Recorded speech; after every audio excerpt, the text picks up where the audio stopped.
Good evening traders, welcome back. तो चलिए देखते हैं कल निफ्टी बैंक निफ्टी में हम किस तरह से ट्रेड कर सकते हैं। और फर्स्ट ऑफ ऑल मैं सॉरी कहना चाहूँगा क्योंकि कल मैं कोई भी एनालिसिस वीडियो डाल नहीं पाया। एक्चुअली जो भी वीडियो मैंने बनाया था उसमें थोड़ा सा साउंड का इश्यू हो गया था, जिस वजह से उस पार्ट को मैं डाल नहीं पाया था। बट अगर आपने इस वीडियो को देखा होगा, इस एनालिसिस वीडियो को अगर आपने देखा होगा किस तरह से क्लोजिंग एनालाइज करते हैं, तो आपने डेफिनेटली कल के दिन में भी अपने एफर्ट से एक अच्छा एनालाइज किया होगा। क्योंकि कल क्लोजिंग एनालिसिस में हमने हर तरफ से मार्केट हमें स्ट्रॉन्ग बता रहा था, राइट। नो डाउट आज के लाइव मार्केट में मेरा व्यू थोड़ा सा चेंज हो गया था। वो मैं हम चार्ट में चल के मैं बताऊंगा क्यों मेरा व्यू थोड़ा सा चेंज किया था। बट कल के एनालिसिस के हिसाब से आज हमें मार्केट स्ट्रॉन्ग बता रहा था और आज उसी हिसाब से मार्केट ने रिएक्ट भी किया है। ओके, तो चलिए हम पहले चार्ट में चलते हैं, वहाँ पर डिस्कस करते हैं।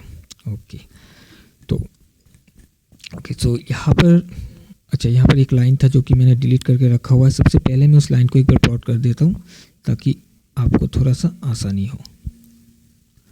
ओके, चलिए।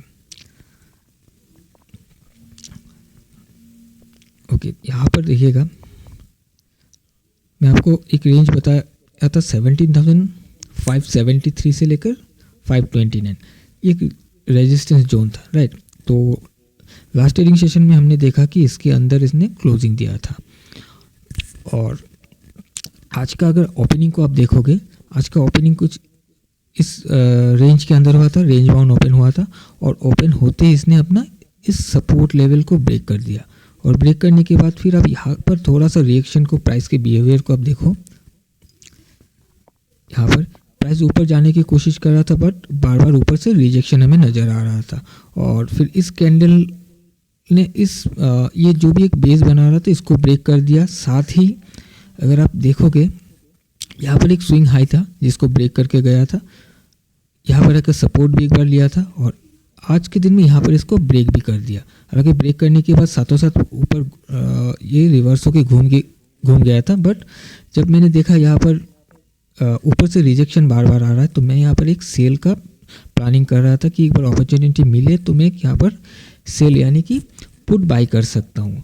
बट मैं थोड़ा सा वेट कर रहा था बैंक निफ्टी के लिए, क्योंकि बैंक निफ्टी को अगर आप देखोगे, बैंक निफ्टी अपने सपोर्ट पर ट्रेड कर रहा था। ये यहाँ से बार बार बाउंस करने की कोशिश कर रहा था। अगर ये एक बार नीचे ब्रेक कर जाता तो मैं यहाँ पर एक सेफली एक सेल का प्लान करके सेल इनिशिएट कर सकता था।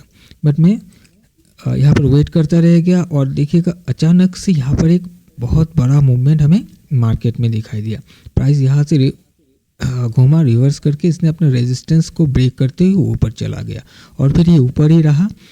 और सेकेंड हाफ के करीब इसने फिर से अपनी इस जोन के अंदर आकर फिर बाहर जाकर क्लोजिंग दे दिया है, राइट। अब हम एक बार बैंक निफ्टी को भी देख लेते हैं।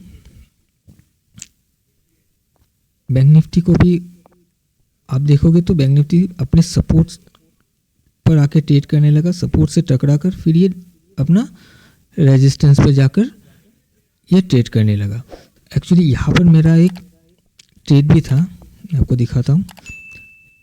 ये जो रेजिस्टेंस लेवल है, इस रेजिस्टेंस लेवल पर मैंने एक ट्रेड लिया था सेल साइड में, यानी कि पुट साइड में, पुट को मैंने बाई किया था। इसका रीज़न क्या है कि प्राइस अपना इस सपोर्ट को टकरा के बाउंस किया और बाउंस करके ये डायरेक्टली अपना रेजिस्टेंस पर चला गया। और जब रेजिस्टेंस पर गया तो यहाँ पर आप देखोगे कि यहाँ पर एक हाई बना था इस कैंडल में और ये वाला कैंडल में बहुत बड़ा वॉल्यूम भी आया हुआ था, राइट। और हाई बनाने के बाद फिर ये लोअर हाई बनाने लगा यहाँ पर।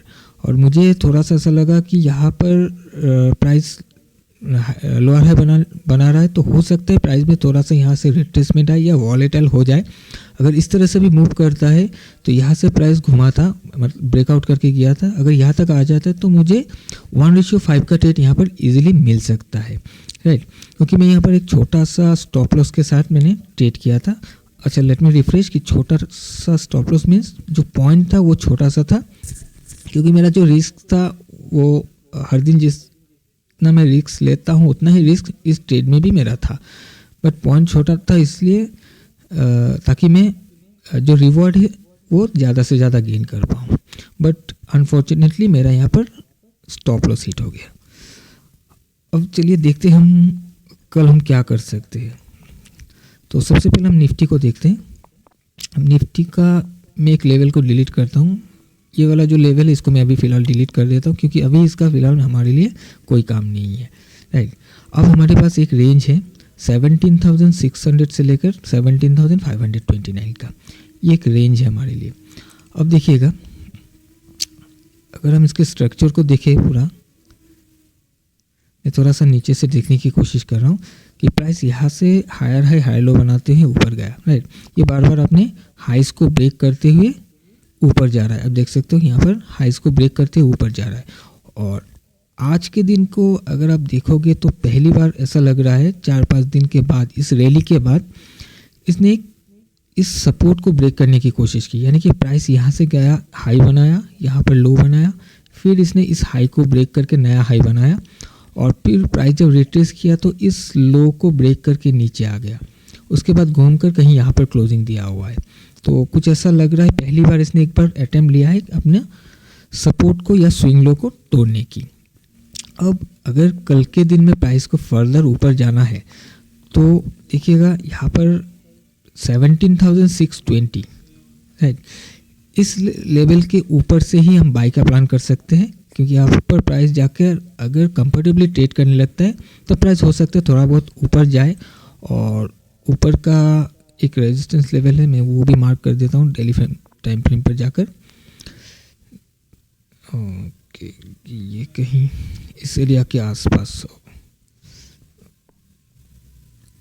ओके, तो यहाँ पर 17,670 के आसपास एक रेजिस्टेंस लेवल है, तो हो सकता है वहाँ तक ही एक बार जाने की कोशिश करे। अगर ये 17,620 के ऊपर कंफर्टेबली ट्रेड करने लगता है तो हम प्लान कर सकते हैं यहाँ तक के लिए। और प्राइस अगर ये सस्टेन नहीं करता इसके ऊपर, मान लीजिए कि प्राइस इसके ऊपर ब्रेक करने की कोशिश करता है, ये सस्टेन नहीं कर पाता, गिर जाता है, या फिर प्राइस इस लेवल के नीचे चला आता है, तो हम यहाँ से फिर एक सेल का प्लान कर सकते हैं। क्योंकि अगर इसने इस स्विंग को ब्रेक किया तो हो सकता है फिर ये जो भी एक स्विंग बना हुआ है, स्विंग लो, इसको भी ये ब्रेक करने की कोशिश करे और प्राइस फिर से अपनी इस सपोर्ट तक या फिर आज का जो भी लो बना हुआ है इस लो तक आने की कोशिश करे, राइट। सो प्लान सिंपल सा रहेगा, इस स्विंग के नीचे से हम सेल का प्लान करेंगे कंफर्मेशन के साथ, और इस स्विंग के ऊपर से 17,620 के ऊपर से हम एक बाई का प्लान कर सकते हैं। अब चलिए हम बैंक निफ्टी को भी देख लेते हैं। ओके, तो बैंक निफ्टी अपने रेंज के अंदर ही क्लोजिंग दिया हुआ है। तो कल के दिन में अगर इसको ऊपर जाना है तो देखिएगा 41,100 इस लेवल के ऊपर कंफर्टेबली अगर ट्रेड करता है ब्रेकआउट करके, तो ही हम यहाँ से एक प्लान कर सकते हैं बाई साइड के लिए। और अगर इसको ये सस्टेन नहीं कर पाता है, मान लीजिए नीचे से कहीं ऊपर गया और घूमकर नीचे आ जाता है, सस्टेन नहीं कर पाता, तो हम एक सेल का प्लान यहाँ पर कर सकते हैं इस लेवल के नीचे। और देखिएगा इसका रीज़न क्या है कि प्राइस जब यहाँ से ऊपर उठ कर गया था तो इस कैंडल को अगर आप देखोगे तो इसमें सबसे ज़्यादा वॉल्यूम इस कैंडल में था।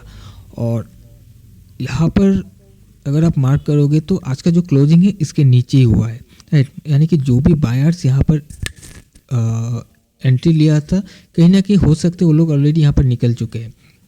और अगर बैठा भी है बाय करके, अगर प्राइस इस एरिया के नीचे ट्रेड करने लगता है तो कहीं ना कहीं इन लोगों को थोड़ा सा परेशानी हो सकता है और वो निकलने की कोशिश करे, तो उस केस में प्राइस को आपको नीचे आता हुआ दिख सकता है। तो सिंपल सा इस लेवल के नीचे अगर आपको कंफर्मेशन मिलता है सेल के लिए, तो आप यहाँ से सेल का प्लान कर सकते हैं और बाई का प्लान 41,100 के ऊपर से ही करना है। ओके, सो आई होप कि आपको ये दोनों पॉइंट्स निफ्टी और बैंक निफ्टी का समझ में आया होगा। सो आज के लिए इतना ही, मैं वीडियो कहीं वाइंड अप करता हूँ। मिलते हैं एक नए वीडियो में, टिल देन बाय बाय।